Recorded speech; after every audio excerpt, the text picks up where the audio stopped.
Hello and welcome to today's Prevention Matters panel session. This series is a monthly online panel hosted by the Canadian Observatory on Homelessness, where we dive into what it really means to prevent homelessness in our various communities. Most of us in the sector understand that prevention is necessary if we want to solve the homelessness crisis. But the series exists because if we want to address homelessness through prevention, we must be clear on what prevention means. What are the system changes which reduce the chances that someone will experience homelessness? What are the intervention strategies that can support people who are at high risk of homelessness or who have recently become homeless? And how can we ensure that people who have experienced homelessness and who are now housed don't experience it again? Prevention Matters is an online panel series where we dive into what this really means by highlighting groundbreaking prevention initiatives in Canada and beyond. Many young people lose their housing because of challenges and conflicts they experience with their families. Therefore, any effective solution to youth homelessness, especially, must consider the important role that family relationships and community connections can play for youth. With this theme in mind, today's conversation will focus on the Family and Natural Supports Program, which is a youth homelessness prevention program that was developed to help young people strengthen their relationships with family or other meaningful adults in their lives, depending on what makes the most sense for their situation, in order to stabilize their housing and prevent homelessness through that pathway. We're being hosted by Heidi Walter from Away Home Canada, who I'll tell you more about in just a moment, and she'll be speaking with a couple organizations that have successfully implemented family and natural supports programs, which we call FNS for short. Before we get into it, I wanted to remind you that these sessions are not your typical webinar.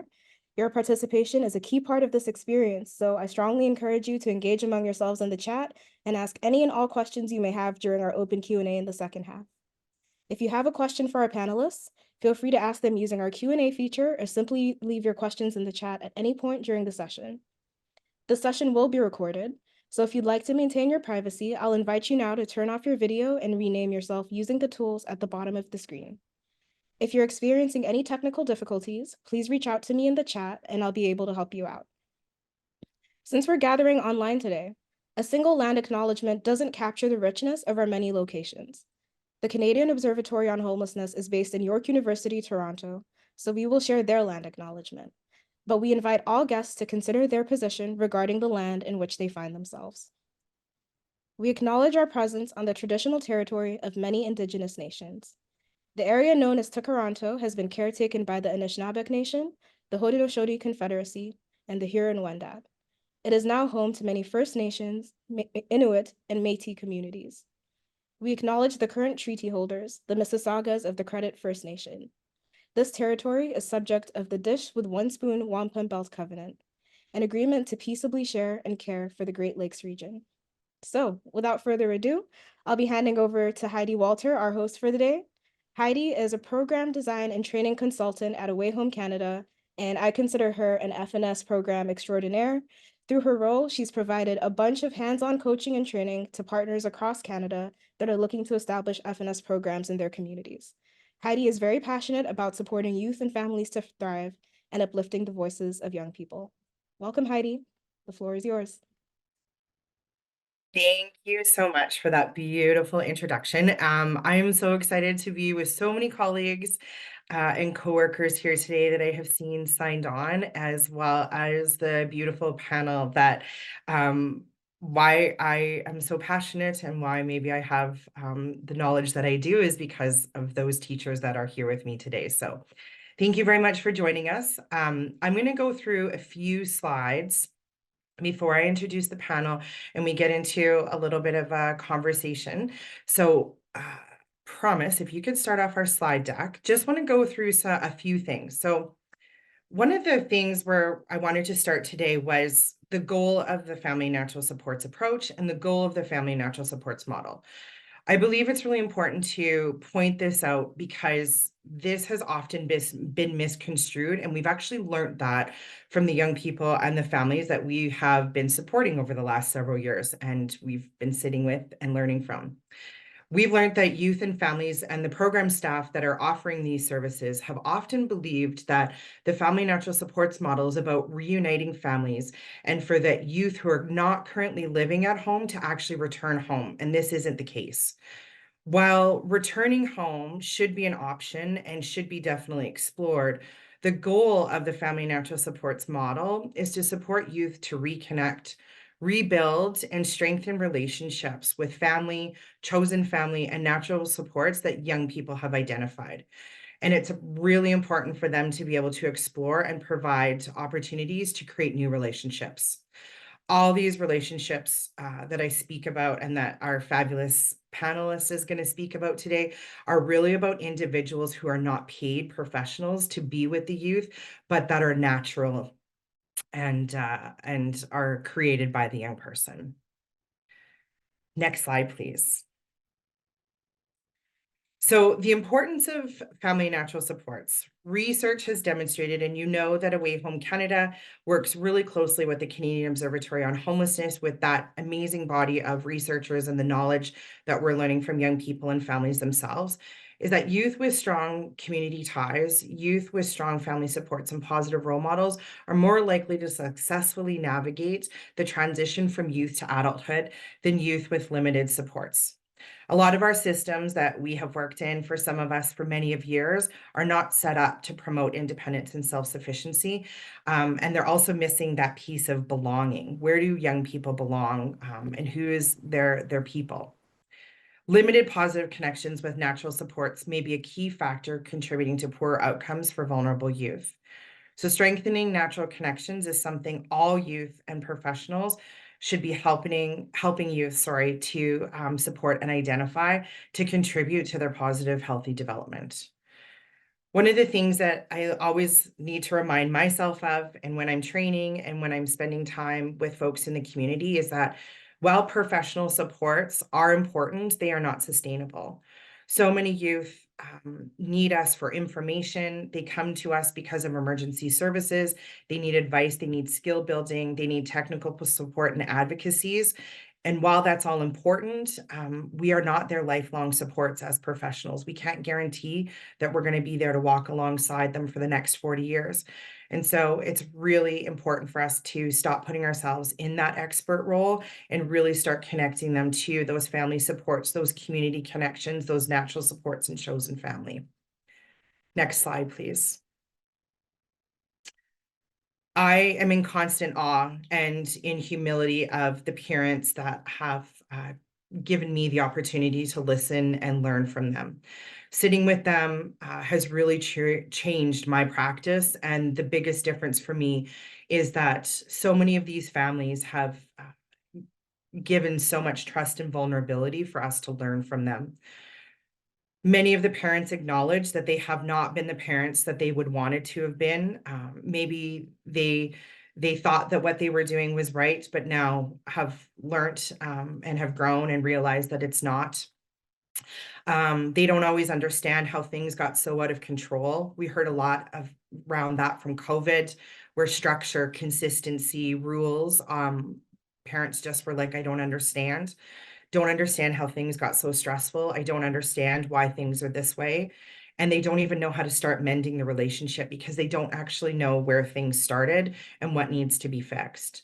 But what the thing that has been a common thread between all families is, regardless if they've been healthy or not, is that they all want to do better. They just don't know where to start, and they need somebody to support them. And that's where really those F&S pieces come in. Many acknowledge that they have hurt their children, but they love them and they want to do differently. And so what we're starting to see is that family, natural supports, and chosen family are the number one protective factor from young people experiencing homelessness. They can be that safety net for young people that don't have to access emergency shelters, the neighbors, the extended family, whoever that may be, and really be able to help us dig in with the families during that time to be able to build those relationships, strengthen those relationships, explore new relationships, and help the navigation as possible. Next slide, please. One of the questions that we get asked so much is, where does F&S fit in as a model? Because Housing First for Youth launched well before Family Natural Supports, people often think that it is a standalone model, and it can be a standalone model, but it actually is a philosophy that's embedded in every type of program that we offer. And so this continuum is really important here. And you can see that Family Natural Supports is that yellow line that goes all the way through. And so it's really important to think about if you're doing something like Upstream, if you're doing Reconnect, if you're doing Housing First for Youth, if you're doing shelter diversion, family natural supports really needs to be one of the core foundations of any programs that you're offering, because young people are going to need those family natural supports, chosen families throughout their lifetime. Next slide, please. This here is just a quick overview of what the 5 core principles are. Of course, we are happy to share more information with you. We have a program model guide that's currently being updated, but you can find much more detailed information around the core principles if you'd like to dig in. Be happy to take your information and we can connect.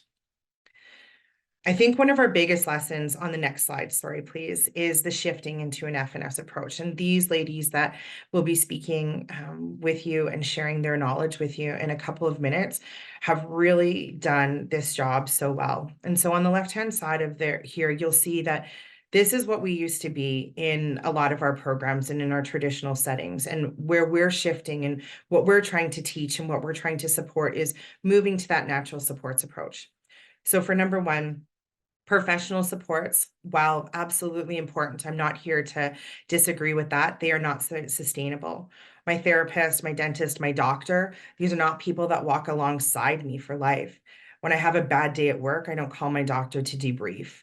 When I have an emergency at 2 a.m., it's not my doctor that I call. It's not my dentist that I call. These aren't folks that we can rely on for those everyday things.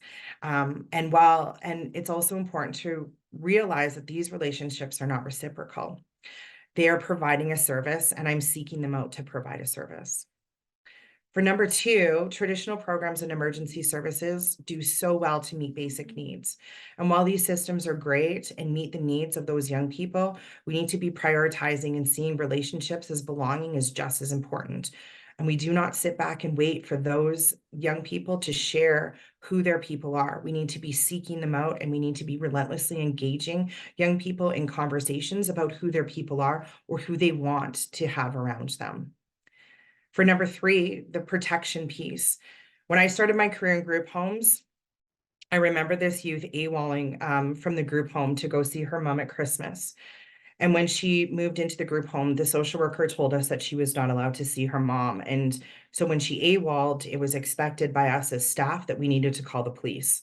And I actually happened to be working that Christmas. And so during Christmas, she AWOLed, and I phoned her in as AWOL, and the police went and picked her up. And when the police picked her up, they described her as hysterical, to the point that she kicked the police car out of the window.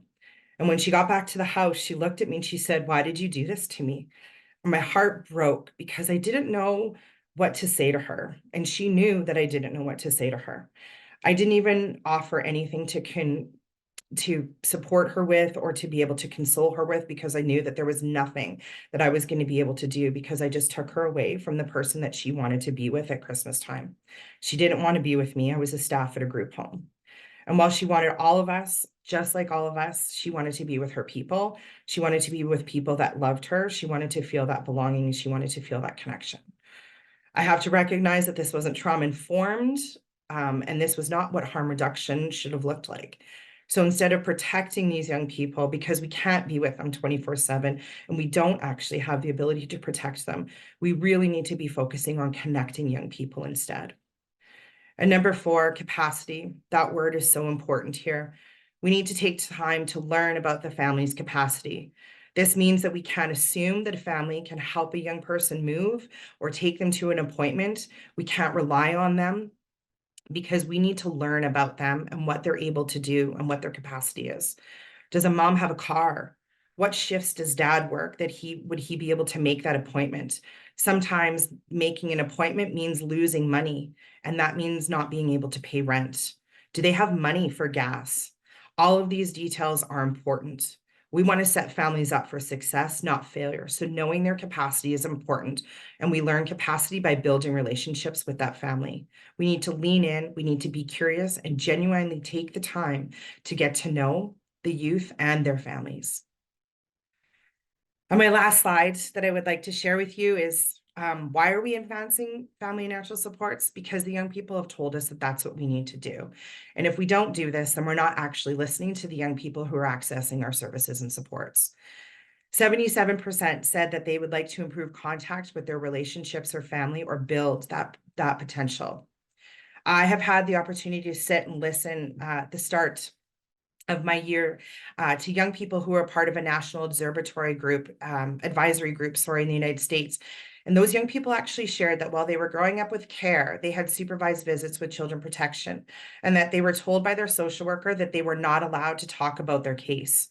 These children were told not to ask questions when they were with their parents on those supervised visits about what happened, why they weren't at home anymore, and why they were not allowed to talk about their feelings. Now, those young people, 16, 17, 18, and 20, are not telling us, their caseworkers, their family natural supports workers, their youth workers, that they have relationships with their families. Why? We ask them that. It's because they have been told for so long to hide the fact that they've had relationships that they're now scared to tell us because they were taught for so many years that they weren't allowed to have a relationship. We now support from a place that all youth are connected. We no longer make the assumptions that they do not have contact with their family. We make the assumption that they do. This young person that I was sitting with, he actually did the math, and this has stuck with me ever since. So I give this to you as a gift today. If we assume that all of the youth that we are supporting today live to be the age of 80, that means that we are a part of their journey for less than 5% of their life. So it is our responsibility to connect with them, to help them navigate boundaries, and to seek community and find their roots. Thank you very much for listening and coming along that journey with me. Now, what I would love to do is I would love to spend time to let you have the opportunity to hear from Melody, Jess, and Jocelyn. Melody, we will start with you and then move to Jess and Jocelyn. But before we begin any questions and conversation, would you mind introducing yourselves, where you're from, and the role that you hold, please? Okay, I will start. Are you hearing me okay? Good. Okay, so I'm Melody. I'm based in Kelowna, BC, and I am the team lead for family and peer support programs at CMHA, that's Canadian Mental Health Association, Kelowna. But I'm based out of Foundry, Kelowna, which is a youth clinic. They're BC wide, and I'm based out of there. Amazing. Thank you, Melody. I just wanted to quickly say that our offices are located on the ancestral, traditional, and unceded lands of the Okanagan Nation and Silks people. And I'm lucky to live, work, and play in this beautiful place. Thank you. Thank you. Take it away, my friend. Good morning, everybody. My name is Jessica Ward. I use she, her pronouns, and I am the Senior Manager of Housing Programs at 360 Kids in York Region. So I oversee a variety of housing programs from early intervention, diversion, all the way through into transitional and supportive housing. I'm very thankful and feel very blessed to be here today to talk about one of my favorite subjects, which is family and natural supports. And I'm looking forward to learning from Jocelyn and Melody as well. Hi, my name's Jocelyn Adamo. I use she, her pronouns. I'm with Trellis Society in Calgary, Alberta. Um, I currently oversee Fusion, which is our FNS program here, and also our youth shelter, which we're working to do a lot more diversion, a lot more family reconnection work out of.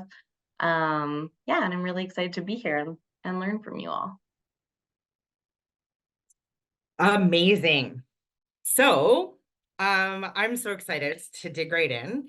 I also feel like this is my first time being like a talk show host, and I think that was one of my dreams as a child growing up. If you know me, that probably doesn't surprise you. So here we go.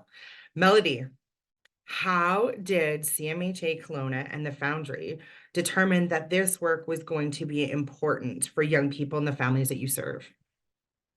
I think we really wanted to capitalize on what we already had. So I was already running the family navigation program, which I created for CMHA coming up for 10 years ago now.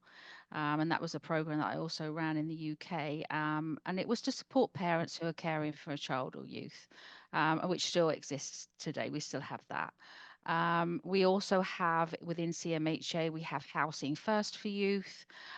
So we had lots of things in the structure that we could really use FNS with.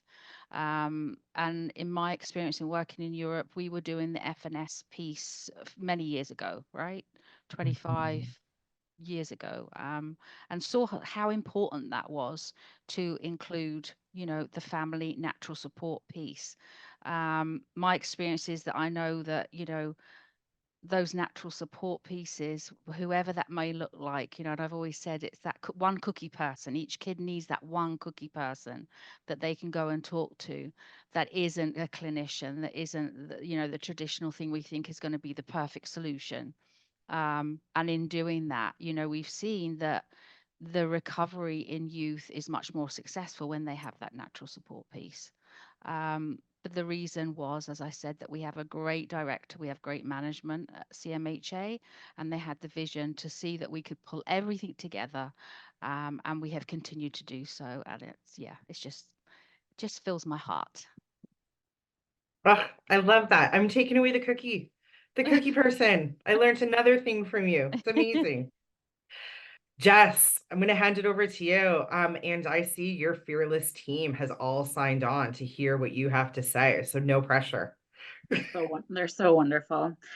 So we've been doing this work, and I think many of us on this call in our agencies have been doing this work because as human beings, it just feels right. We know that people need people, so we can put as many formalized processes in place, but if we're not helping our young people build their community, then we're not able to do our job. So the framework provided really validated for us the work that was already happening and really did provide us direction in formalizing that work, which was amazing.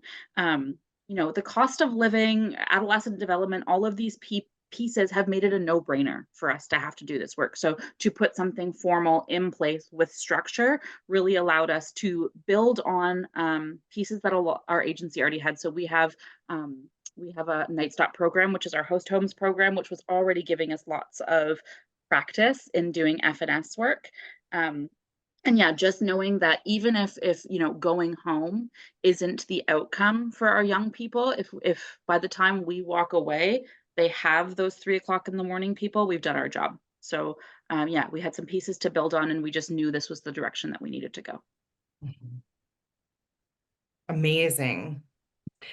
And Joss, many of folks on this call have heard me talk about Joss, or in the spirit of Joss, somebody who sat a lot of years in my office and reminded me about why family natural supports were so important and that I wasn't doing my job properly until I started engaging them. So I'm going to hand it over to the one that taught me so much of what I know. Thanks, Hyde. Yeah, so we're Trellis now. Previously to that, we were Boys and Girls Club, and our journey with FNS work started just over 10 years ago, I guess, and we were part of the Change Collective that really tried to look at how could we shift our services to more of an FNS approach? Why was it important? What needed to change on a practice level, on an organizational level, on a system level, to support that happening? I think for us at the time, there was really kind of two critical areas we were looking at. One was our youth aging out of care, who had been apprehended from their families at some point during their childhood, and were not having great outcomes as they transition to adulthood. Were really disconnected from their families and from community.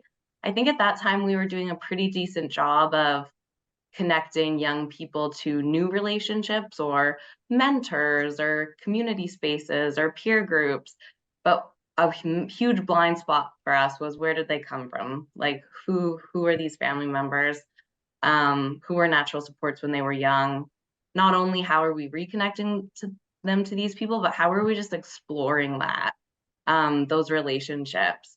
So there was a lot of like grief and loss work that we were missing the mark on too at that time.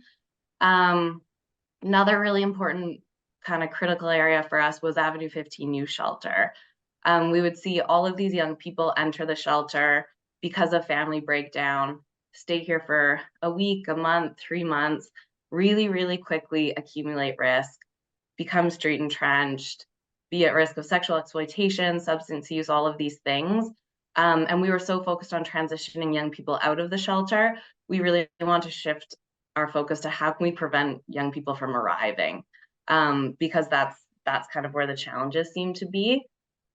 And I think the FNS work for me, I think during our careers of working with people, we all kind of have those aha moments where we realize that we've messed up or we've missed the mark, and we've learned something new and we've shifted our perspective and we can't go back. And I remember working with a young man for just over 2 years, probably 2.5 years, that I had a really close relationship with. We'd done a lot of good work together. I'd focused on school, his peer relationships, housing, extracurricular activities. Um, he'd been kicked out of mom's house. And I kind of had, to be honest, a really negative perspective on mom. Sister still lived in the home at that time. I was not curious. I did not dig in. Successfully transitioned that youth to independence, living in the community. Discharged him from the program, and I ran into him 6 months later.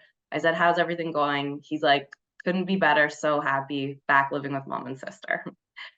And I was like, oh, I just like hit me that I'd worked with this kid for 2.5 years and I'd never sat down and had a conversation with him about mom, about what his feelings on mom were, what he wanted, what he hoped for that relationship, his understanding of her challenges and her experiences. And yeah, I think for me, that was just such a pivotal moment on how I define success in my work with young people. um yeah, in one of those moments where you can't really go back. You know that you need to learn a new skill, you know you need to do something differently. And yeah, been working on that ever since. It's a long journey. It is a long journey, and sometimes as professionals, I think that like us doing the work, all of you folks doing the work, we sometimes get into that place where we're like, oh, we need to do all of these things right now. And even though we know better and we promote the model and we work hard when a young person comes to us in crisis, we go back into those professional ways. And so I love that you said that, Joss, because it is every day we need to hold ourselves accountable and have our teams accountable by helping us remember that this is actually the right way to go. So all that being said, Melody, handing it back to you, how did CMHA start this work, start this journey? And maybe talk a little bit about what your program, you as the leader of the program, what did it take for you to make this work? So, the practicalities to start with was just making sure that we hired 2 amazing FNS workers, which we did, which was awesome. And pulling that vision in, which they created, of how we wanted to work and how we were going to, dovetail a lot of the other existing programs that were under our umbrella as well. So those were the things, that the preparation and the practical things that we did to start with. Um, you know, the challenges around that were that we hoped, because we have existing housing sites, housing for youth sites, we'd hoped that we were going to, be able to, engage some of those youth to the FNS workers, but that we didn't get the engagement from the youth that way. And obviously, as we know, this program is not about forcing youth. It's youth driven, and they have to be wanting to buy into it. However, in saying that, our expectations were we were going to get all these youth from housing that were going to love FNS, and we were going to do that work. And it didn't happen. We actually got them from other community partners. But then it turned it on it, it turned around, and we did get those people reach out from housing. So we did have a lot of youth from there. And it's been super successful. I mean, we've had a full caseload. We've done some amazing work with youth. Um, every day there's something new that just blows my mind. I mean, challenges where youth did not want to be involved. They wanted to be involved, but then they were like 2 steps forward, 10 backwards. Youth that said that they didn't have any family supports, but then FNS working with them, building relationship, and then finding out actually they do have some natural supports that they want to connect to, right? So I think that's where this program is so valuable, is that we have the time to build that relationship led by the youth.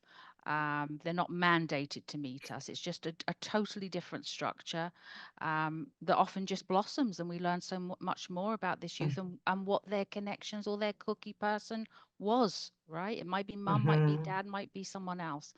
But yeah, some youth that we thought, in the beginning, this youth never going to connect. And I said, no, let's just keep persevering with this one.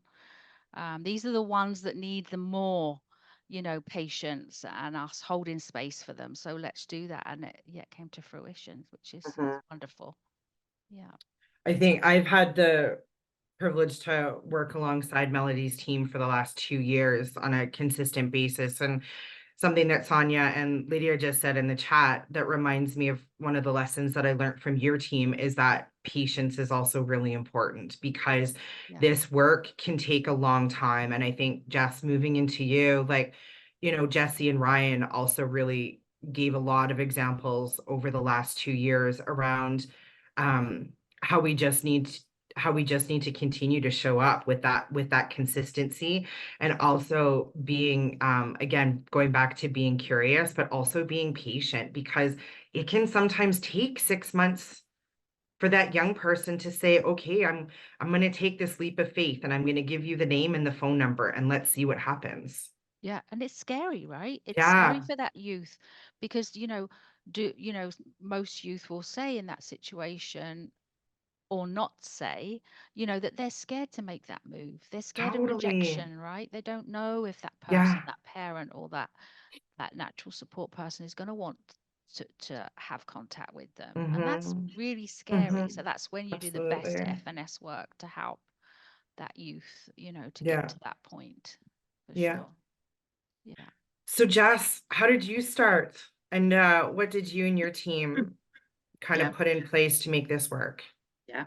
I mean, everything that Melody just said resonates with me. We ran into many of the same challenges. But what really resonated was finding the right staff. We knew going into this, I needed to find folks who could quickly connect with young people, because when you bring up family, young people are very often automatically going to get their backs up. So I needed staff who could get over that hump really, really quickly and engage really well with youth.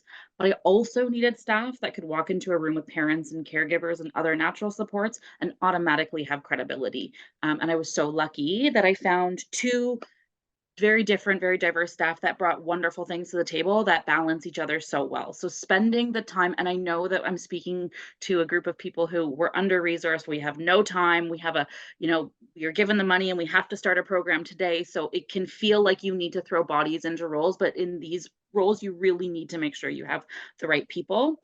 Another thing that we knew when we started this is that we needed it to be more than just a standalone program. We needed a standalone program with resources and time and experts, dedicated to this. But we also needed to bring this framework across our agency. We do a lot across our agency, from housing to employment to outreach. And this framework needed to be given to them. So we were so lucky to be able to leverage the training that Heidi provided us to not just our FNS team, but we brought folks in from across agency so that they could get that knowledge and start having those conversations. And then we then grew that into an internal community of practice. So we meet monthly with folks across our agency, which allows our FNS team to give updates and share stories, but it also allows for case conferencing from other folks who are working in the shelter, who are working outreach, who are doing employment, to really make sure that philosophy of FNS is moving out and through our agency. So those are some of the practical things that we've done at the beginning that I think have impacted us really well. And we talk a lot about the time that it takes to build the relationships, to earn the trust of families who have often been through the system. We often hear, like, I don't really want to work with you. I've done CAS, right? There's fear that they're going to be judged. There's fear that their kids are going to be apprehended. There's fear that we're going to tell their young people to leave the home, none of which is true, but we have to earn that trust. But the time also has to be given to the workers. I remember very early in this work, one of my team members who's brilliant saying, I don't feel like I'm doing work, because it's not like on Monday you have to hit this target, on Tuesday you do this assessment, on Wednesday this happens. So allowing them to sort of process that, okay, maybe this doesn't feel like the work, and helping them see the long run has been really helpful for us. It's interesting. We're just about making the shift, is just in the process of closing down a demonstration project around family natural sports after the last 2 years. And I've been spending this last month collecting information from all of those folks around lessons learned. And every single person, Jess, actually said that family natural supports training needs to be throughout an entire organization, whether you're doing the work or not. Everybody needs to understand the philosophy, and everybody needs to understand the pinnings of what those teams are doing. And I think Joss did a really great job of speaking to that as well, about influencing larger pieces of the organization. So Joss, I know you kind of touched a little bit on this, but do you have any other words of wisdom around how what you think it takes to make this work happen? Yeah, I think similar to what Jess said, like the reflection, or kind of like learning together as a team, sharing stories. I think it's something that what I've recognized over the last few years. If you do youth work and you work in a group home or you work in a shelter, you have the ability to develop your skills and watch other people engage with kids and figure out what fits for you and kind of learn in a group environment, which is so critical, and I think helps you kind of decide who you are as a youth worker. And we really need to figure out ways across Trellis to be able to mirror that experience. Mhm. Because it can feel different to sit with a family who's going through challenges, and everyone's trying to be heard, and there's shame and there's anger and there's fear and there's all of these things. We really need to, I think, yeah, focus on how we're equipping and empowering frontline staff to feel confident in this work. And I think, yeah, sharing and reflection is definitely the way to do that. I also think such a big piece of this as organizations move towards this is looking at like policies. Like I remember early on kind of creating a survey for all of our frontline staff around uh what do you feel like you would need to implement this? What would be the barriers? And I feel like the majority of the feedback I got was really around policy and procedure, the way that we'd structured jobs, or Mhm. hours, or just all of these different things that actually hindered this work.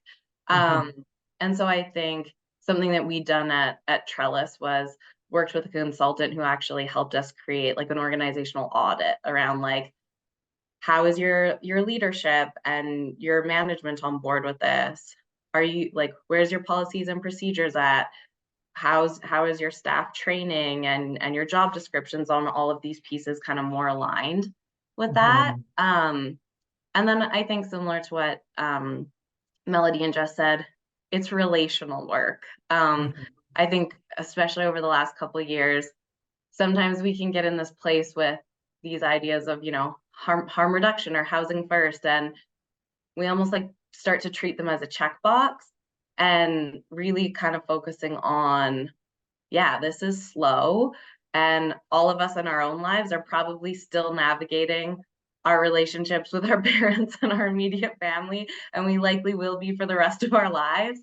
And so, really challenging ourselves to not think of this as something that's going to be positive now, but as something that, no, we've had conversations, we've sat in discomfort, we've, supported youth in grieving and helped them understand that this is going to be the rest of your life, but you can do this and you can have really meaningful people in your life and you can create boundaries and you can have connection, despite all of those things. Amazing. So, if you had to sum up this next question in one sentence, which I know will be difficult, what has success looked like in your program? Name the thing that you say, this is what I think success has been. Melody, we'll start with you. Thank you. In one word, that's hard for me. Recovery. Good words. Good words. Jess? This is a hard one for me in one word. So I'll squeeze a few extra in, because for us, I think for all of this work, success looks so different. And often success doesn't even look like what you kind of thought success would look like at the beginning. We had one young person who, when they came to us, they were unable to be out at home or at school. They had to live their life as a different person. So we thought success for them was going to be helping them build this sort of chosen family. And my worker did an amazing job with them and started to do that work. But now this young person has now come to my worker and said, I'm ready. I'm ready to come out at school. I get like goosebumps. I'm ready to come out with family. So the worker is now, through his amazing work, able to work through that with him. So success is unique, right? We thought success was going to look one way for this young person. Success looks a different way. And success really for us is when they are able to say, I don't need you anymore. Yeah. And that's what it feels like in this work. Love it. Joss? I feel like success is, the idea of that has kind of changed for me multiple times over the last decade as I've learned and kind of shifted my focus along the way. But I think right now, top of mind for me, working with a lot of families that have system involvement, children's services, there's a lot of fear, there's a lot of shame. I think success for me right now feels like safety. Like we've made a family Yeah. feel safe to share, and that we are going to be on board with helping them in whatever way that looks like for them. Oh, I love that. I'm taking that away, Joss, and I'm using it. Thank you for that. Last question, ladies.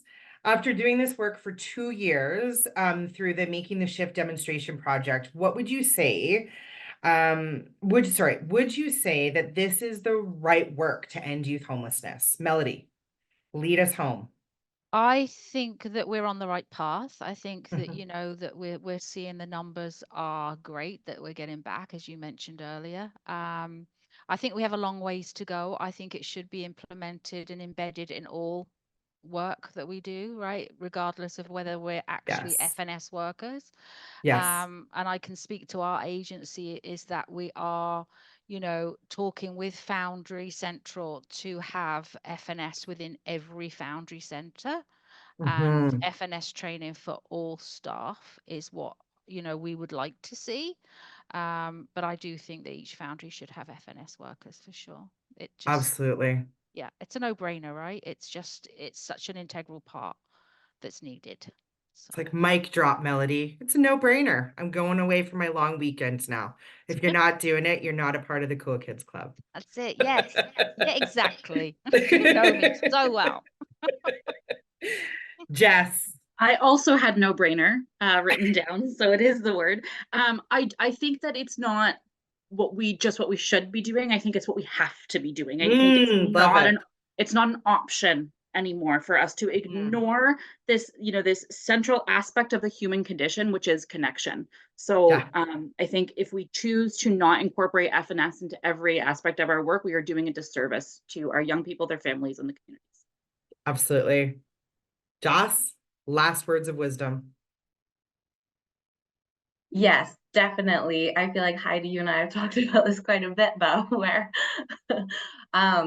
we talk about youth homelessness as being homelessness prevention, but in my experience, actually, family homelessness is youth homelessness prevention, is family homeless prevention. And I look at so many of the young people that we serve who have grown up in families that experienced homelessness and intergenerational trauma and substance use. And I think we need to do a better job of taking care of families who have experienced that level of trauma and who are experiencing those challenges and barriers, so that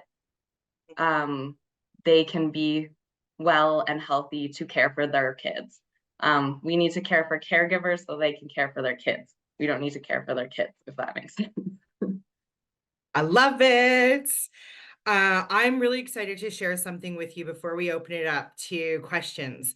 So, our fabulous researchers have been working diligently to give us some data collection from the research and evaluation that has been going on. And so we don't have all of the numbers in yet, but something that I think is really good to leave it on this note is that one of the pieces that we were looking at was more stable living situations for young people during this demonstration site. And I know a baseline survey of 118 youth, and then there was a follow-up 6 month after implementation of the program. So after the baseline survey was done, there was a significant reduction in the number of young people who were living in shelter or in emergency housing. So that went from 11.9% of young people that were accessing or living in emergency shelter, and both within 6 months went to 4.1%. And so I just think I did follow up with the research team and I was like, does this mean it's working? They thought I was really funny because I'm not a researcher. And they were like, yes, Heidi, it's working. So if you have any doubt by the three amazing women that shared with you today, or any of the young people that we are sharing what they are saying and the families that we're talking to, the proof is in the pudding, as Melody would say, and the numbers are not lying and the young people are not lying that it's working. So, and that was just after 6 months. So I'm very excited to share that with you. I'm sure you will see more come out as we work with our research team. But now I think, promise, we can open it up to questions for these ladies, right? Yes, we can, everyone. So feel free to use our Q&A feature or just leave your questions in the chat down below and we'll get to as many of these as we can. Okay, here we have a question, please. Melody, Jess, Jocelyn, whoever wants to start us off, feel comfortable. Is FNS more of a strategy within a broader model? Or do you feel like it needs to be a standalone model, like housing first or reconnect or upstream? Take it away. Shelter diversion, if you want to throw that in there. I don't think it needs to be a standalone model. No, I think it works best when it's an integrated model, to be quite honest. You know, and from my experience of working in integrative care for so many years, that you can do so much better work when you can integrate all those things. So in my program, it would be family navigators, right? We'll refer to FNS, vice versa as well. And then we also have youth peer support, so we can also attach a youth peer support worker to that youth as well. So I do think it's better as not just a standalone model. Yeah, that's my point of view. Go ahead, Jocelyn. No, yeah, I was just saying, I kind of completely agree. And I think that's something that we've been looking at Trellis is we do all these trainings for staff, like trauma-informed care and FNS. And if you look at it, FNS work is trauma-informed care. And so we're trying to really kind of bridge all of those trainings into, one understanding of practice and how we approach like human work in a different way. So yeah, definitely I think it's more of a approach across the board. Mm-hmm. I agree that it needs sorry, that it needs to be integrated into all of the services that we do, but it can't be an afterthought. It can't just be one little spoke on the work. It has to really be in the forefront, and real time and effort needs to be put into place in making that happen. And I think the benefit of having it as a standalone program is that it does trigger the thinking of folks, right? So I think my answer is a bit of both. I think it needs to be integrated, but having a standalone program that's a resource, that has the time, that has the exports, really does drive this work forward. Fantastic. All right. Just going through all these questions. For folks that are interested in developing their family natural support skills, what specific professional development opportunities do you recommend that they attend? For us, using the Motivational interviewing is really good. Mhm, And emotion-focused family therapy training has been really useful for our workers too. It's been super mhm, helpful mhm, for you know, working with the youth, but also working with the families. mhm, I agree with both of those. I also think know your cultural context, know the families that you're going to be serving. And while we can't all be experts in everything, I think sending your teams to as much cultural competency, cultural safety training, and even if that training is not available, having your teams connect with the communities that you're serving so that they can understand them is super important. mhm. Yeah, Amazing. another big one for us, I would say, is circle of security. That's one that we're trying to have all of our staff trained in. And then I think interestingly enough, we used to do this developmental relationship training for youth, which I found really, really great. But then what I started to recognize is that we kind of have taken all of our trainings and divided them out into a youth specific skill. And so Mm, we had all of these youth workers that were so incredible at engaging with youth and had all, and then they would meet with a family and they would say, "Do you want to do family work?" And I was like, "You would never, you would never abs ask a you like I've seen you engage." And so I think it was for us also taking away the youth versus and just saying like you are really good at engaging with humans and making them feel Yes. heard and validated and seen. You don't just have this skill set for youth. You can approach it the Mhm. same across the board. And yeah. Absolutely. Everybody needs, yeah, it's so true. Absolutely. Um, I'm just going to jump to a quick question here. Where can we find more information about FNS? I'm in the United States and things sound a little different here, but this is definitely in alignment with the work that we are doing in Michigan. I'm not sure who sent that out, but you would not believe this, but I actually have a meeting with folks from Michigan tomorrow that if you want to connect with me via email, I would be happy to share and be able to provide more information. There's also some other folks that are also on this call from the United States that I've recently had some phone calls with in the last couple of weeks that are looking at implementing family natural supports within their state. So please feel free to take my email. Maybe Promise can put it in the chat box for me. And I would love to give you more information. I can't believe that Michigan is literally the state that's being asked about because I have a call at 10:30 tomorrow morning with I think 5 people from Michigan. So happy to share more of that with you. Jess, you mentioned host homes in one of the comments that you made. Are you talking about stranger match or are you talking about chosen family hosting, please? So I'm not sure the language, and I will preface that I don't oversee the host homes. I'm just its biggest fan, the program's biggest fan. So we select and train and screen our hosts quite thoroughly, recognizing that they need to be knowledgeable trauma informed care and need to know what the young people are going through that come into their home. So it's not stranger match. It is screened and trained. But lots of beautiful things, beautiful things come of that program. I mean, kids don't have to go into shelter, and we're avoiding the risk of a lot of those things that Jocelyn spoke about earlier, right? That integration into kind of street culture. But we also see like the NS of it all happen naturally. So we've many stories of hosts who have become natural supports to young people. And even though those young people usually do go back home, strengthening and widening a young person's support network is never the wrong way to go. I'll Mhm. give I'll give a little plug that we are able to accredit other agencies to do a host homes model. So if you are at all interested, please connect with me and I'll connect you to Lori and Tally, who will help you, who can answer any questions and help navigate that system. That's awesome. Thank you. Promise, do we have time for more questions? I don't even know. Yeah. Promise literally just said to me, you have time for about 2 more questions. So thank you, Promise. You are amazing. How did you decide, Joss, I'm going to ask you this question. How did you decide how to approach the program with individuals?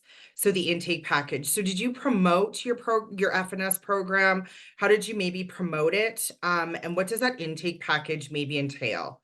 I know it's long. I've been able to see it, but what are kind of some of the things that you're digging into in that intake package?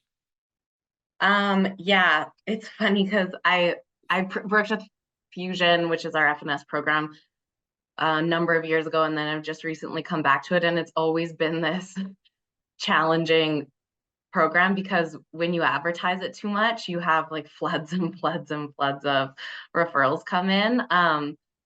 Schools are a really, really big referral source for us. Hospitals, we get CYOC, anywhere where kids are transitioning out of something potentially back home. Yeah, we always have too many referrals for the number of workers that we have. Um, and our intake package, yeah, I mean, we kind of have our basic intake package that we've really tried to pare down to just be as minimal as possible. And then what we really tried to shift the intake package to was engagement, less around, can I ask you these 30 questions, and more around, tell me what's going on for you. Like share what you're comfortable sharing. Tell me about your family. Tell me about you. Tell me about how are you doing? Like how are you managing right now? And Mm-hmm. I would say oftentimes what comes out of that is not only the need for the FNS stuff, but just the need of the cost of living and navigating Mm-hmm. parenting and all of those different pieces. And I think that's where it's really important that as we dig into this FNS work, your organization is prepared to be able to support Yeah. families with that, because it's really hard. We all know this. It's really hard to talk about navigating the dynamics with your kids and your teenager when you are scared if you're going to be able to pay rent next month, or when you are trying to stay sober, or when you are trying to go to school and pay rent and all of those things. So like, not just focusing on the relationship, but like, what is going on for you? Like, what can we help alleviate? How can we give you some space to be able to even have this conversation? Yeah. Yeah, so we really try to focus on like holistically tell us about yourself in the intake process. Our And so, intake process has been, I think it has evolved, just like Jocelyn said, over time. Mhm. And yeah, mhm. the way you said it, Jocelyn, walking away from these 30 questions, and we ask a lot of like, what would you like your family dynamic to look like, right? What does supportive family mean to you? So really figuring out, yeah, where are you at right now and where do you want to be? And then also taking these questions up and asking if it's parents or whatever other Totally. part, right? So what does Yeah. it look like for you and what do you feel the barriers are in getting there? Has been really helpful. And again, that's sort of like it's evolved over time. We started with your standard intake, which so many of us do, which felt more like an assessment and has really moved to a conversation that we make some notes on. And it takes time to intake isn't done the first meeting, right? No, Sometimes we it's go for not a one and breakfast. done. We go for Not a one breakfast 2 and or 3 done. times before we Yeah. we get an intake done. I So don't know yeah, if Jesse's here or Ryan's here still, but you have to eat a lot of hash browns right. to get an intake package completed. That's right. One of the things, actually, I don't know who asked that question, but something, and interestingly enough, we have decided within our practice that we're stopping to call them intake packages, and we've now decided to call them engagement packages. And that's actually something that we had a learning out of our BC folks, British Columbia folks, because you know what, intake was just too clinical. And we're actually really trying to engage young people and engage family in their natural supports. And so we give that to you. Should you want to change from intake to engagement, we like that language a little bit better. Melody, I know that we're decided to go a little bit longer, but I want to push this question to you because you have actually had a wide range of young people within your family and natural supports, from the little kiddos all the way up into 20s. And so there's a question, is there an age where kids seem most susceptible to showing up in your programs? Or is there an age where you've seen a higher success rate? I think it's I don't think you can pinpoint it. I mean, looking at it, I would say it's harder to engage the little ones sometimes, the Mhm. younger ones, just because where they're at, right, in their development. It's, the 12 to 15 can be a little bit harder. And there's also other barriers. They're in school, and it's finding the time and things like that that's going to work with them. I think the 18 up probably are the ones that will engage more, that are more in stable housing and doing better. Although we've had ones that have been, that have gone full circle and gone through all our programming and been really struggling, that you thought that they would never make it. And they've touched every service within CMHA, and they've come out the other side, and we've been able to do some amazing work with youth in those circumstances. So That is yeah, fantastic. no definitive answer to that. It changes, and it depends on the dynamic of the people that we have on the caseload as well. Mhm. I am so sorry to tell you this. As much as I've tried to stall saying that this is going to be our last question, because there actually has been some private messages sent to me saying, could we just make this a longer webinar? The talk show host must come to an end, it sounds like. So we have time for one last question. Before I say that, maybe if folks didn't feel like they got their question asked, I would be happy for those emails. There was also some folks that were in the chat that actually had some case consulting that they wanted to maybe go through. We can absolutely, if you want to take down my email address, part of my role within Away Home is to be able to support with those case consultings. And so we can absolutely connect you to those right people and have further conversations. So please take my email if we didn't get to your questions and if we didn't get to any of those situations. Joss, I'm going to start off with you. Does the family natural supports model include working with families who are at conflict? And is there a specific worker that you believe in your mind does this work maybe a bit better?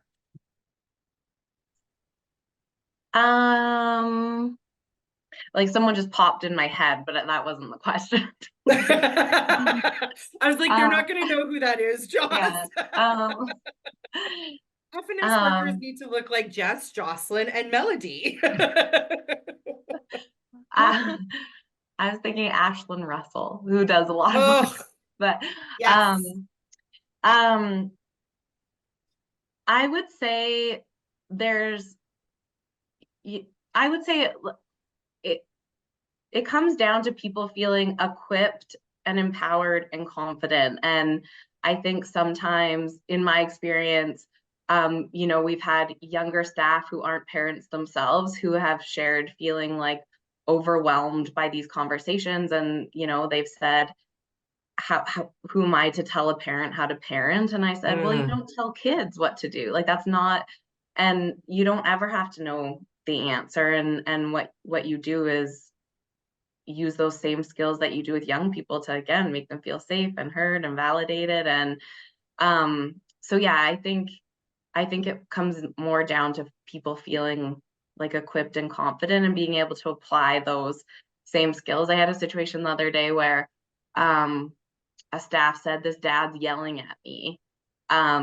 He's so hard to work with. He's really, really escalated. He's not interested in family work at all. And I ended up calling the dad on speakerphone with her, debriefing with him. We talked to him for almost 2 hours and we unpacked it afterwards. And I said, he wasn't yelling at you. Same way a kid is escalated and frustrated and overwhelmed and feeling all of these things. And yeah, he said nothing's ever worked for me and I'm not interested in doing this. But then he sat on the phone with us for an hour and a half and shared his story and shared what had gone wrong and shared what he hoped. And I said, I think it was like, yeah, again, it's people feeling like that's really good, important work. You just built a relationship and you made someone feel safe to share that with you. And now you can take that and help bridge that. Because Right. you know what both parties want. So yeah, I found that it's really around like reflection, debriefing, walking alongside them. Mhm. Yeah, and highlighting all of those things that they probably already do really well. I love it. Fatima, I'm going to call out on you. Shout out. That is an incredible mic drop. Lesson number one, this is not about you. You are the paid professional. These are the young people and the families. It is our job to actually work harder than these young peoples and families. So 100%, that is absolutely amazing. Jess, take us home. Yeah, everything that was just said is so true. I think it's about, and it's really about giving the staff and the time to process and the reminder that it is progress, it's not perfection, and this work really truly is bringing the human back into human services. We had a situation last week where one of my staff was going into a family home to do some mediation to bring a family together, and we did so much planning, and he had such a solid plan in place. And when I spoke to him afterwards, I said, "How did it go?" And he's like, "Oh, it went," because it blew up. But again, it was that reminder to him that, like, wow, this family trusted you enough to like show you themselves at their worst, right? That's a lot. They really showed up. So yeah, and it's progress, and brilliant things have happened since then. And I really like what you just said, Heidi, that yes, we do often have to work harder. This work really is about figuring out, when do you work harder? When do you kind of step back? And the question that my team always asks is, am I doing for them, or do they need the opportunity to do for themselves here? And then we have that ability and pleasure and joy of walking beside them as they learn to start doing for themselves. So giving staff, families, young people time to make mistakes, time to blunder, to show up in real, raw ways makes this work. Because we all get the opportunity to make Exactly. mistakes. Exactly. Like we do. Yeah. Everybody, it has been, somebody said earlier that this was the fastest hour webinar, and it really did feel like it flew by. And we actually, there was over 100 of you that actually stayed even longer beyond the time limit. So there's nothing that can be said except for thank you. Thank you for allowing us to hold space with you. And thank you so much for being able to share your wisdom and bringing out the best that's in these ladies. I just want to thank Joss, Jess, and Melody. I continue to admire the steps that you're making and teaching me and teaching all that of those that are around you. Thank you for being fearless leaders in this work. So Thanks, Thank you. everybody. Thank you. Thank you. Thank you all. All right, so I will just close this out real quick for the day. Thank you so much, everybody, for staying here and for staying super engaged, even though we stayed on a little longer, just to make sure that we were able to get to more of your questions. The thing that makes the series really special is having everybody stay on and talk and really be engaged in the chat. So it means a lot to everybody who really shared something in the chat today, be it an opinion, a question, everything. We're super grateful. Thank you so much to Heidi, our incredible host, and to Jess, to Jocelyn, to Melody. Thank you for taking the time to share your expertise. I did want to highlight one more time, just in case this wasn't clear. Heidi's big job essentially is going to different organizations and helping them implement FNS. So if you are interested in this program and think that your organization would benefit, please, please, please reach out to Heidi. Or if you aren't interested in collaborating with any of our other wonderful panelists today, you'll see that I've put our email up on the screen. So please reach out through there and we'll get connected accordingly. All that to say, stay tuned, keep an eye on your email. We'll definitely share information about how you can get involved in that as soon as it's available. The session will be available up on our YouTube channel as well, so that will be shared with you in the coming weeks.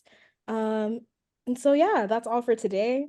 Thank you all so much and take care. Enjoy your afternoon, your morning, your evening, wherever you're calling in from. And I'll hopefully see you at one of these really, really soon. Bye, everyone.